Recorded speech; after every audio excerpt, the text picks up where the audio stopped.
Welcome into Rounding the Bases, the podcast about culture and leadership with a baseball twist, presented by Enterprise Bank and Trust. Hashtag no stopping you. Enterprise Bank and Trust was founded by entrepreneurs with the core focus of serving privately owned small and medium-sized businesses who have a story to tell. Enterprise Bank's commitment is to listen, learn, and guide clients to a lifetime of financial success. Enterprise Bank, together, there's no stopping you. I am Joel Goldberg, coming to you from the Kansas City Audiovisual Studios. They create engaging spaces. Check them out at kcav.com. One of the things that I just absolutely love about doing this podcast, and while I'm going to talk about leadership and pivots and creativity and all the interesting aspects of being successful in life and entrepreneurship, is that I am so fortunate to meet so many truly interesting and unique people. And a couple of months back, I met someone like that. And I'll cue this up by saying that my guest today can bounce between talking about being at the Olympics, covering figure skating. He could talk about Dolly, Parton, Martina, McBride. He could talk about growing up in India and being in country music. I mean, this is like a story that has hit a lot of different elements in a lot of different places. And it's a really, really cool, inspirational story too. So I'm excited to bring into the podcast Marcus Rixon, who is in the music and entertainment business down in Nashville, Tennessee, via India. And there's a lot in the middle there too. Marcus, how are you? So good, Joel. Hi, everybody. Thank you so much for having me on the podcast. And I'm really excited to share my story and be on it and, inspire some people today. So let's do it. Yeah, well, let's do it. And there's a lot here. And, I think like a lot of my guests, I mean, the podcast isn't about any specific industry. And so occasionally I might have a sports figure. Occasionally there might be someone from the music industry, or it might be a CEO or an entrepreneur or whatever it is. But I think your story is certainly one of the most unique and fascinating ones that I have come across. We all have a story. We all have a journey. But yours starts in another world, and I didn't mention in the intro, maybe even a Mother Teresa connection, and we'll get to that in a moment. But let's just start with this. You live in Nashville, married, a son, and you are in the music industry. Tell everybody what you do. Nashville, Tennessee. Rixon Entertainment Group is the company that I run. I have a wife, Abby, and a little boy named Elliot. He's two years old. I help manage artists' careers, everything that an artist in the music space needs to do, from getting a record deal to getting the music on the radio to partnering with Spotify or Apple Music, and then working with promoters and venues and concert tours. Every aspect of the artist's life I am involved in. And I run a company here that we have artists on a roster that are platinum selling artists and multiple Dove nominated artists to Grammy nominated artists, sold millions of records to someone brand new. Really excited to get them into the industry. And it's been a journey to get to this point. And we're one of the leading companies here in town that work in a space that is not just mainstream, but also country and Christian and Americana. And it's more of a holistic work environment where I'm trying to work with good people and help them be a voice for them. Yeah. I always love to push back on stereotypes and try to shatter those, because I think that we all so often can be put in certain boxes and have certain labels. And I always love when suddenly people say, wait a minute, really? And then you remind them that, like, hey, I'm just a person with dreams and talents just like anyone else. But let's be honest here, how many people are expecting the kid from India to be managing Christian country music stars? Absolutely. I'm known as the one Indian kid in Nashville that works in the country Christian artists, and so that it's easy for him to be like, "Hey, you remember Marcus, the one Indian kid?" And so that's my identity around here, which is I embrace it. But the fact that where I come from and the music that I grew up listening to now being a part of that is just it's a dream and above and beyond. So it's kind of cool. Sometimes I gotta sit back and be like, oh yeah, I grew up listening to these folks and in a different time zone that's like 12 hours. It's different. Yeah, it's totally different, and just such an awesome story, and still to me one that's really just getting started at 33 years old. You've been at this for a bit, but you have a long ways to go. But I want to go all the way back, and we'll talk about how you got here, which is a story in itself, in just a bit. But let's go back to childhood, because I know that the way that you grew up and where you grew up, and for many of us, we may only know what that looks like based on seeing a movie or something, like that. But fill in some blanks here about where you grew up, how you grew up, what your childhood was like. Born and raised in Calcutta, India. Calcutta is on the east side of India. It was the British Empire. That's where they ran the empire for India, was from Calcutta. So born and raised in Calcutta, India. Uh, Marcus, for an Indian name. People are like, is that your real name? Yes, it is, because I'm half British, half Indian, and both sides of my parents have British heritage that married Indians, and I'm a product of that. Um, Grew up in the heart of Calcutta, catty corner to Mother Teresa's house, which is called Missionaries of Charity, which right now that's still there. And I had the privilege of being in her presence when I was a kid, and my parents have been around her and kind of inspired through her. But grew up in a poor family. My mom and dad worked every day, but we had a house that was 12 feet by 6 feet. That is 12 feet long, 6 feet wide, and my dad was 6'1", so he and my mom slept on the floor, and me and my sister shared a bed all the way to high school. They worked hard. They just didn't have the means to provide, and at that point in time to put us through education. And then there are things like an organization like One Child, which I'll share with you later, that stepped in and kind of help be a resource to my family. And so I landed up living in India till I was 20. Went through high school, and then landed up coming to the States to go to a college. And then I've been here for the past 11 to 12 years at this point in time. Yeah. 11 to 12 years, and now you've got Rixon Entertainment Group, and I know that it was just a journey in itself. Yeah. I think one that included at some point a Hitchhiking Story, and just sort of a crazy jump into the music field. Let's go there. How did you end up in the music industry? So I attended a small private school called Asbury University in Kentucky, in Lexington, Kentucky area. One of my requirements, I went for media communications with an emphasis in audio production, basically recording music for studio and for live events and things like that. I needed an internship to graduate from my school, and this was around my second semester sophomore year. And I was like, well, Nashville is 3.5 hours away from Lexington, Kentucky. I was like, well, all my other friends and a lot of people I knew were trying to figure out things around Lexington. And I was like, well, the music's being made, 3 hours away, and I got to get there. So I didn't have a car.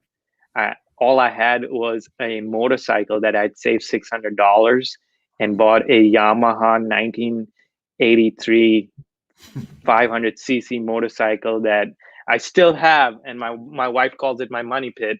But and I was like, there's no way I can make a 3.5 hour ride to Nashville. So I called one of my buddies, like, hey, can you kind of help me hitchhike and figure this out? He's like, oh yeah, man, let's do it.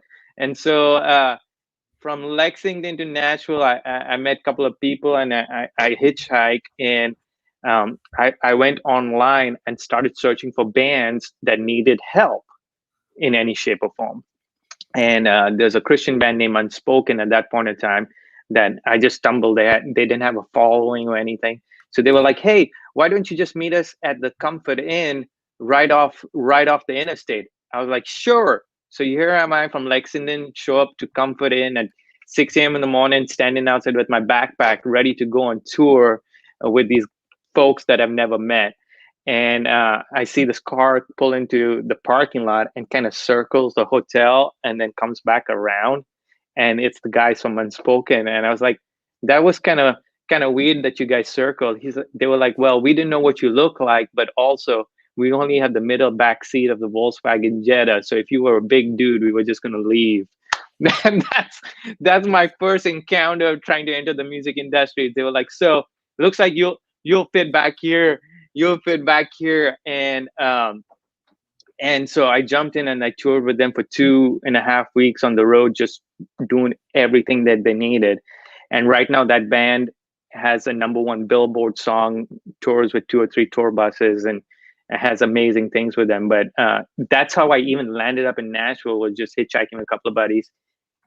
And then I started knocking doors on studios. Once I came off that tour, I was like, hey, I want to work at a studio. So kind of cold call, but I just showed up in studios like, hey, what can I do to help? And so I showed up at Blackbird Recording Studios, which is owned by Martina McBride and her husband, John McBride, and the team there. And they're like, well, we might have something. I was like, well, whatever you have, I'm going to take it. So I landed working for Martina and John for about 8 months, moved down to Nashville, shacked up with a friend, and as you mentioned earlier, I helped record everybody from Dolly Parton to the Doobie Brothers to Old Crow Medicine Show to Tim McGraw to Kesha.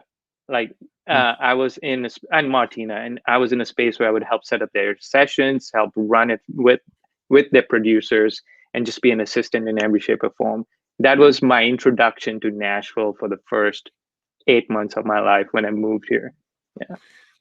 Well, there's a powerful message there too. Like, you got to show up. And I tell people this all the time. It was actually really cool. Just the other day, I got a text message from a kid that I've been mentoring a little bit. He's in college. He wants to go into sports broadcasting. And I told him my story. And I tell a lot of people this, that, I was trying to get into television in 1994 and I couldn't get a yes answer, and there was no internet or anything back then, and so you're sending out resume tapes, and I kept getting rejection letter after rejection letter back, and I finally picked up the phone and started calling stations and saying I'm passing through town next week, which I wasn't. If I came by, could I meet you and shake your hand and give you a tape? And as soon as they said yes, that's when I planned the trip.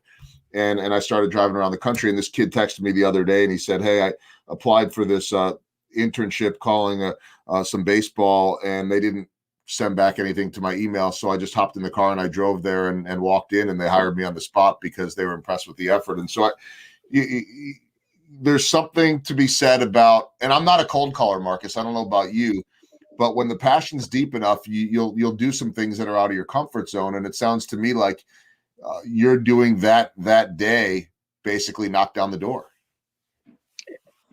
Absolutely, because I'm not a cold caller either. So I sent emails, I tried reaching out, never heard anything from anybody. So I was like, hey, I just want to make sure people are, so I walk in, sophomore college kid, and people were really nice. And that was probably one of the, for that trip, I had a few of my friends even drive me to town because, again, I didn't have a vehicle with me. So I had to drive from studio to studio trying to meet somebody. And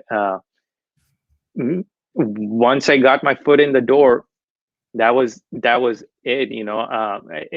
Between that, I had to pause working at Blackbird because here's another instance. One of my professors who works, I was still in college, works on the human resources for the Olympics, said, hey, there's a position in the audio space, you should apply. And I did, and that landed up me moving from Nashville for 2 months to Sochi, Russia, to help run sound for figure skating and speed skating, which I had no wildest dreams that I would be in Russia with these Olympians who are the best of the best, and then getting to run sound for 2 billion people. 2 billion people tuned in to anything that I put my hands to. Obviously, the different networks pull stuff off there, and I wasn't running the whole show or anything, but uh, I got to be a part of the team and work with the team on the ground in Russia, and then we had a team of Canadian broadcasters, and then I had a team of South Koreans that were running the speed skating, and then there was a team from Kentucky, but it was this Indian kid that is not from Kentucky. So this was just a mashup of cultures, and one of my best experiences. Um, just putting my name in places and just having the opportunity to make that happen, which eventually all those things played into. This was even before I graduated college, and so by the time I graduated college, I was way ahead of a lot of my colleagues in a way. Like, people knew my name, I was already out there, and so I just had to make a decision on which place I plugged myself into and what the career path I was choosing. Yeah, I mean, there are a lot of elements there, not to mention the fact that I believe that you have expertise in lighting as well, don't you? That's yes. So once Russia happened, I've come back. I graduated college at this point in time, and as I mentioned about the band Unspoken, which was the end of my sophomore year, I went on tour with them. Now they had a song on the radio, they had a manager, they had a record label, so they were on this trajectory, and I was just graduate kid from college, and I was super excited to see if there was an opportunity for me. But because they were in a space now with an established team, they had a manager and a record label that was like, "Oh no, we already have a sound guy for you. We have um, a tour manager, and we have all these positions for you.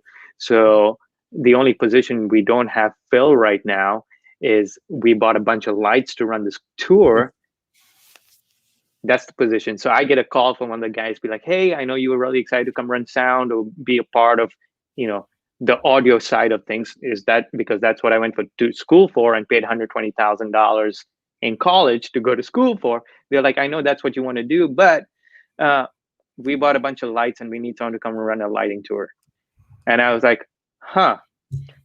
So at that point in time, my fiance Abby, we were going to get married 6 months later. I was like, "So here's an opportunity. It's not sound, but it's lights." So I came to town, came to Nashville. I got a crash course in 3 hours from the folks that were selling the gear, and then I ran 40 shows as a lighting guy. But guess what? At the end of that tour, I knew everybody, all the production team, all the different artists and openers.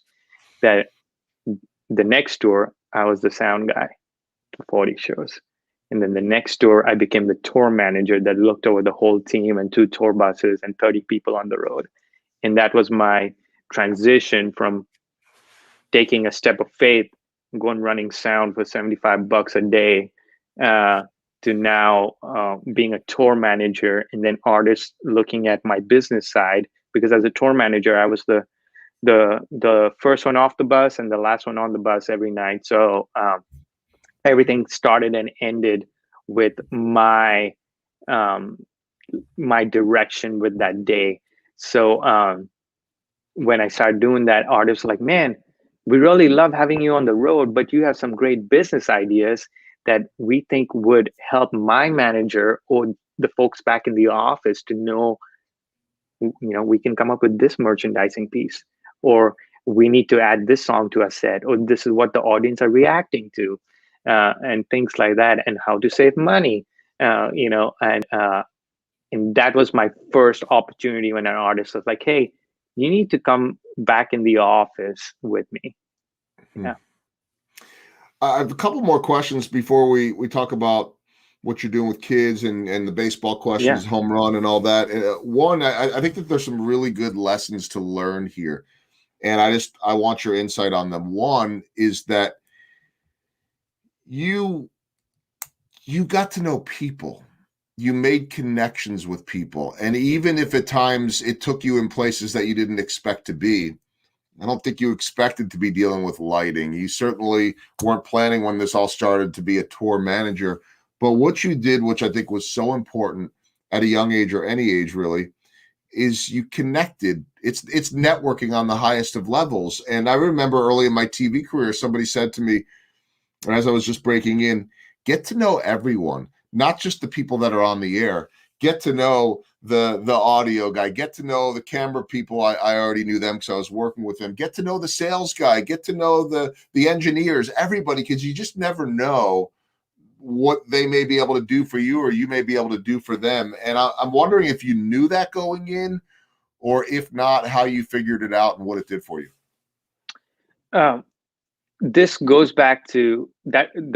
Yes, I knew that going into this, um, especially coming from uh, a completely different world where I had nobody that was family around me to give me guidance or be available if I was tired or down or things like that. I had to build that community of people around me and be like, hey, I I was never ashamed to say, I need help. I need a ride. I need this. Can you come beside me? Because I did not have the resources. I came to this country with $50 in my pocket and a dream, literally $50. That's all I had. So getting to know people when I became the lighting guy, uh, I learned everything about the equipment. And then I had to work with volunteers um, or union workers every single day, and there were 15 or 20 of them. So I had to have leadership skills to teach people and do that 4 days a week over and over again. But I'll go back to saying I was a lighting guy, sound guy, merch guy, bus driver, coffee guy, pusher. I've done every position you can think possible that entails in an artist's live event aspect. I've done it. So when I became a tour manager, my biggest importance after I already was a bus driver at one point in time, my biggest, here's my mentality. When I pull up into a venue, I usually ask for a runner, which is a vehicle, to take my bus driver to the hotel because he's just driven us 9 hours all night when the rest of us are sleeping. So my first thing is I want to get him to a place of rest because we're going to do this all over again. So I I respect what he did for us. So when I show up to a venue, if a car wasn't waiting to take my bus driver, that means it wasn't being a good day for a bunch of people because I would be on them.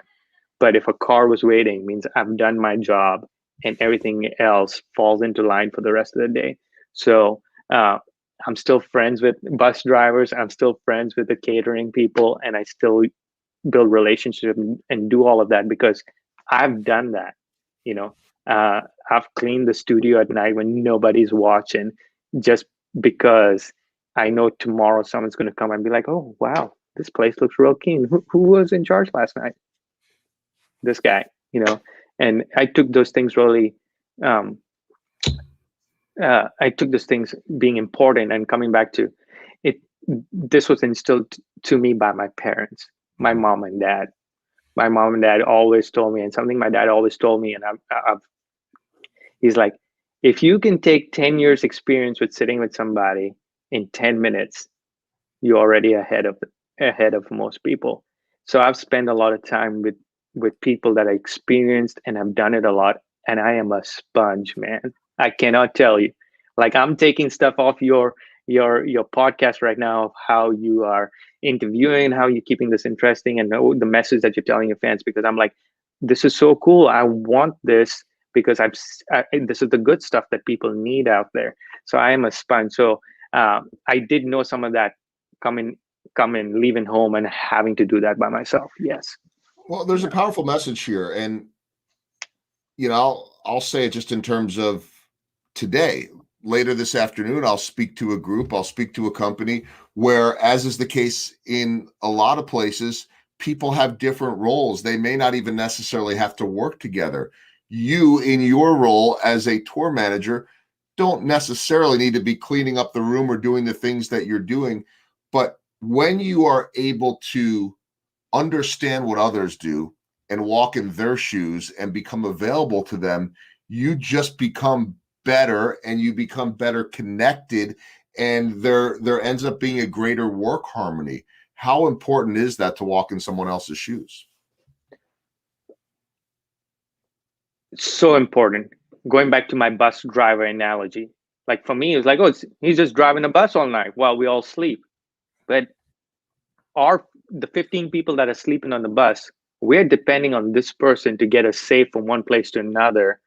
And it's tiring driving at night when the lights are dim, and then us waking up the next day and having to do all the things we do while he needs to go and find rest when it's bright outside, and the rest of us are on talking to our families. He does not have the opportunity to do that. So knowing what could help him is so important to me.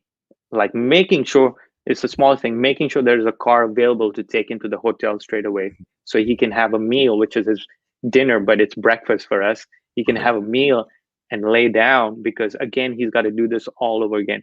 It's so important. So here's an aspect of me being a sound guy, which I'll take pride in it. A lot of managers that manage artist careers do not have experiences from the road of being a sound guy or lighting guy or production guy.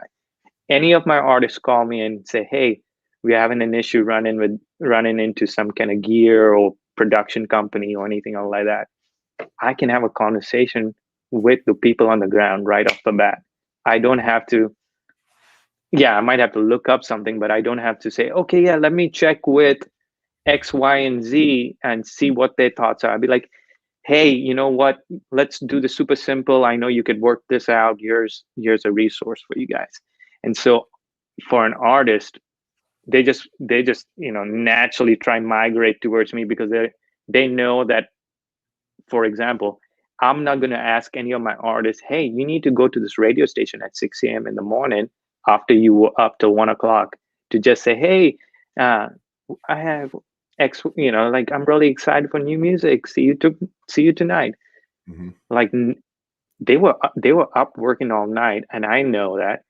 Can we just record a clip and send that to the radio station instead of having them drive for a 5-second block? Yeah, maybe we can do it at 10 o'clock or 11 o'clock, but 6 a.m. it's kind of too much. So while I was on the road, I would hear this conversations between artists and managers where the manager's like, no, you need to be at that radio station because they're promoting the event.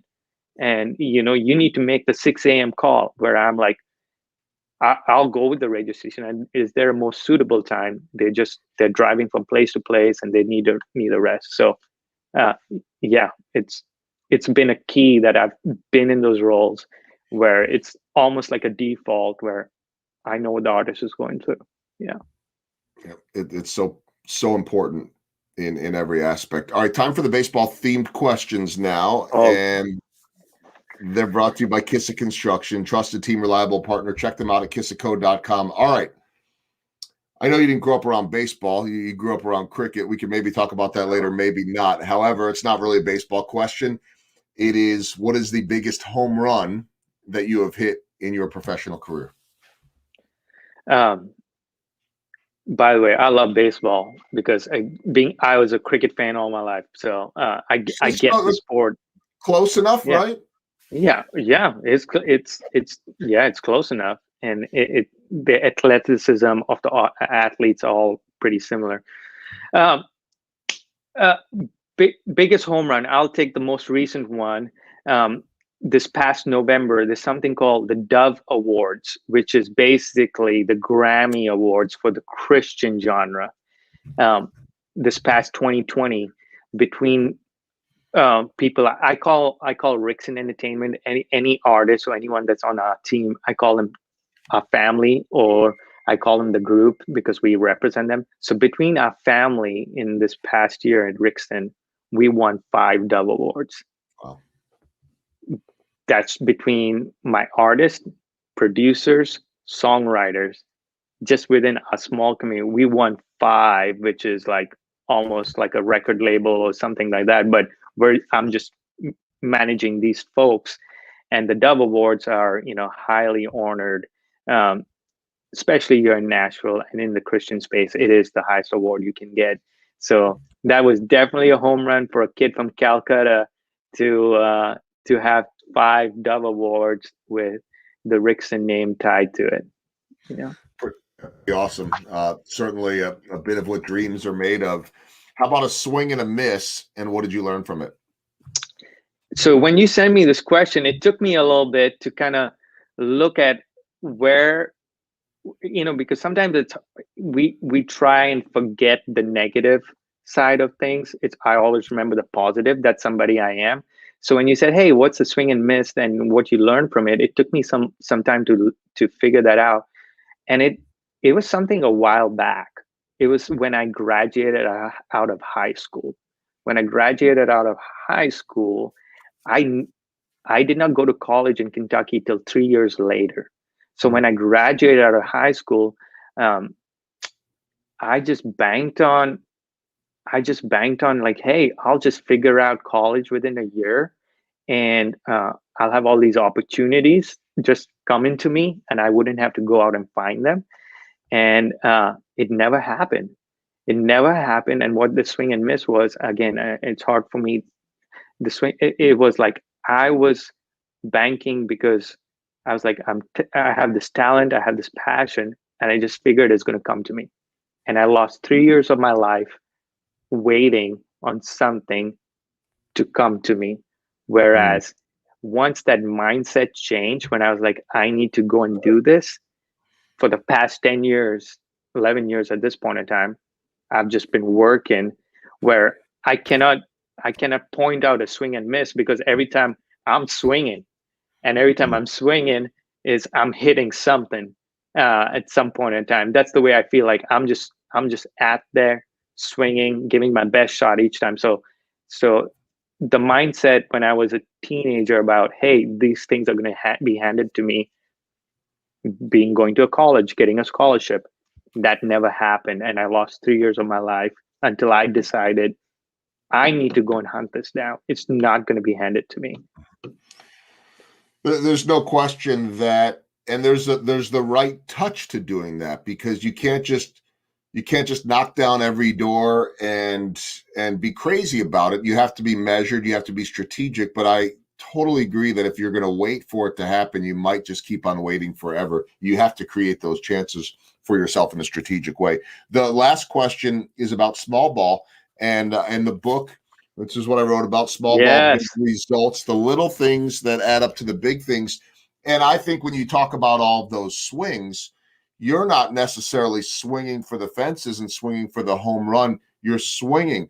Well, one of the things I love is that players often, when I interview them, will say, I wasn't trying to hit a home run, because they're just swinging and trying to make contact. And it's amazing what happens once you put the ball out there, so to speak. But how about for you? What are the little things that add up to the big things? Me taking that opportunity as a lighting guy. Um, some context to that. I graduated out of college. I had all this experience as a sound guy. I've toured. I'd been at Martina, McBride. I've worked the Olympics. I had great experience. I was even offered a job at a church, which was 5 minutes away from my wife's house, that had 5,000 people venue, and I would be the technical director running sound, looking over the production. And I get a call to say, hey, you're come work for us, $75 a show to be a lighting guy. Not something that I wanted to do.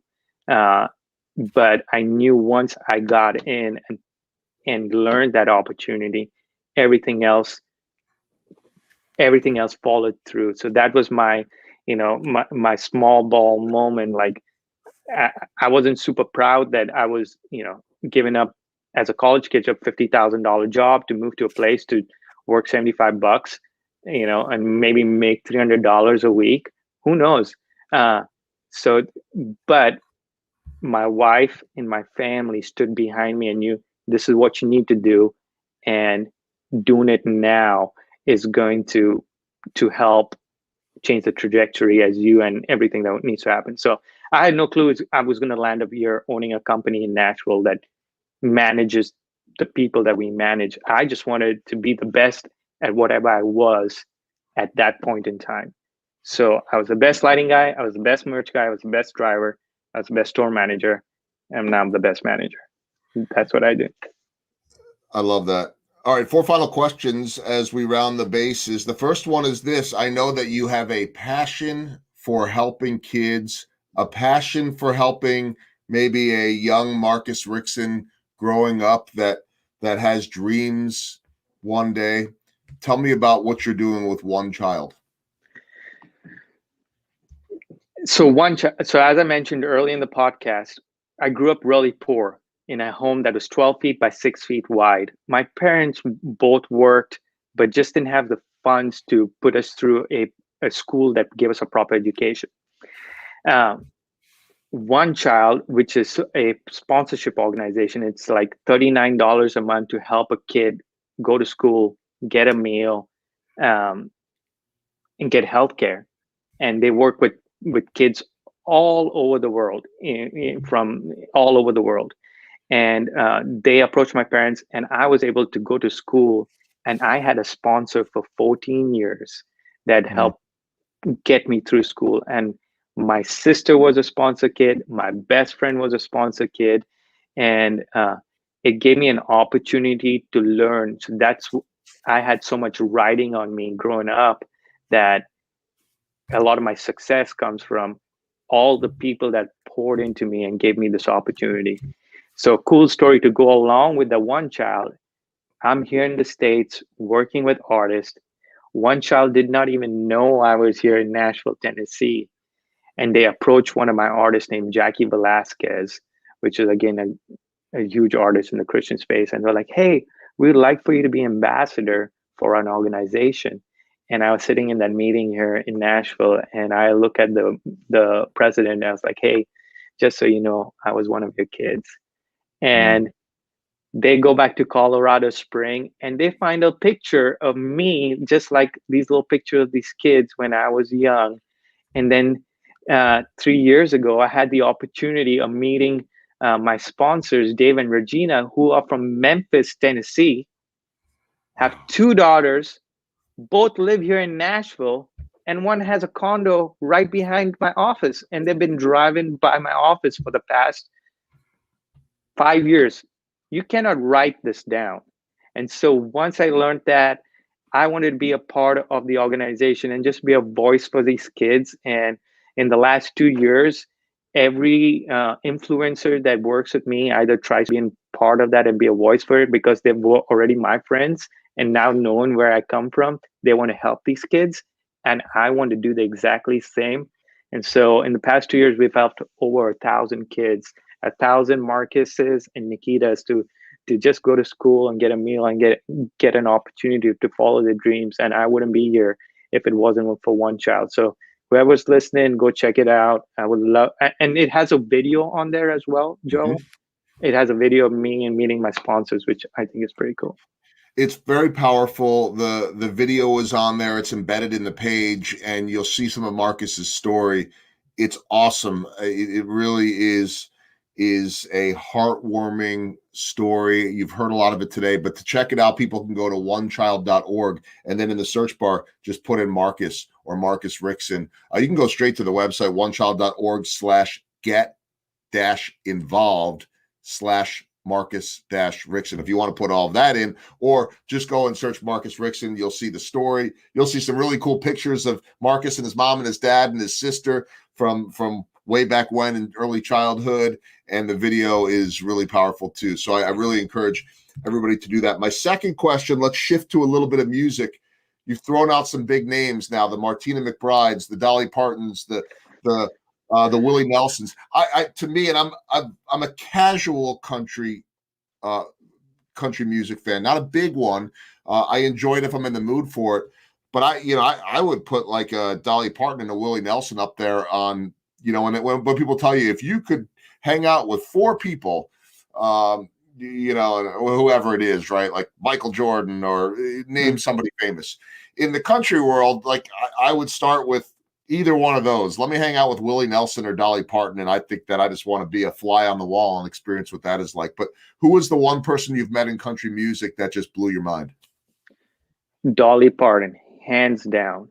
Mm. Miss Dolly Parton is exactly the person you see on the media, on television, the way she portrays herself. She's the exact same person when she walks in the studio.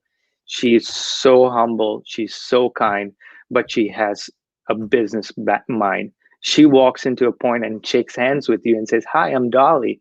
Like you don't know it's Dolly Parton, you know. Hi, I'm Dolly. And you're just like, yes, but she's on it. She's so witty. She's so smart. She goes into she records and she's just flawless. But she is the epitome of what an artist and the platform that they get. She has done so much. I don't know if you're familiar. She has done so much she's from Knoxville, and she's done so much for the community around here in Tennessee, and helping kids. She has a book that goes out. You can get a free book from Dolly Parton for your child. Um, but man, she is phenomenal. Willie Nelson pulls in a tour bus, and he's supposed to get in the studio at 10 o'clock. It's 1 o'clock, and Willie's still on the tour bus. Let me just leave it there. So, I think we know. but man, and then Tim McGraw. Can I share a quick story with Tim? Yeah, please. Tim, so again, working Blackbird, nobody knows who I am. I'm hanging out in we had a little kitchen area, and Tim walks in. First of all, he's wearing a hoodie. I just see his back. I had no idea who's that. And Tim walks in and opens the refrigerator in this little lounge area that we have. And I'm just sitting there on my phone, just taking a little coffee break. And I just shout out, I was like, "There's nothing in the fridge that you think there's nothing in there that you're gonna need." That's what I yell out. So he just turns around and was like, "Oh, I know. I'm just looking." So so I looked up. I was like, "Oh yeah, sorry, we don't have snacks or drinks or anything. This was just our little kitchen area, not the artist's area. This was just the." And I was like, the very next day, he goes and he was in the studio for a week. He orders catering for the next whole week that fed not only him and his whole crew, but everybody, every worker. We had healthy meals and catered food for the whole week because I yelled, "Yeah, there's nothing in there. We probably don't have much for you." Taking care of people. That's what it is. He had the ability to do it, didn't have to do it, but he wanted to do it. And I'm so appreciative, and I remember that, and we talk about that story till today. And I was like, yeah, the one time I told Tim McGraw off, and without knowing who he was, and then he starts feeding us for a week because he's just such an awesome guy. That's so cool. All right, two more to go. Third question, and this is a little bit deeper, but you have the perspective of having grown up very poor, and I think that probably is something that is has helped shape you, and so you grew up poor, you've made it here now, and here we're still going through this pandemic, and I'm just wondering what your perspective is when you talk to people back at home in India who already are battling so much in terms of conditions and not a lot of money and tough challenges. What's your perspective right now? Back in March of 2020, when this happened, I I was a little upset because a lot of my livelihood and my team's livelihood depends on live events and things like that that needs to go out and happen, and people need to attend. And we were on a trajectory as a company. It was our second year in that I was like, okay, what's going on here? And all of that sucked the energy out of me because I felt like I was losing. And not for me, but the people around me and their families here, because artists, you know, if I have a group of 2 people, they have families within themselves. And so now you know, 9 people that depend on this livelihood that we create. And so that was new to me as a owner and someone in leadership, where it wasn't just taking care of my family, now I'm caring for all these other people. I was pretty upset. 2 weeks into it, I called my mom and dad in Calcutta. I was like, "Hey, how are things going for you guys?" They're like, "It's going good. We're on a complete lockdown. The country's in a lockdown, so you cannot leave your home unless you're sick or you need to go to a grocery or something like that. But you cannot leave your home." I was like, "Oh wow."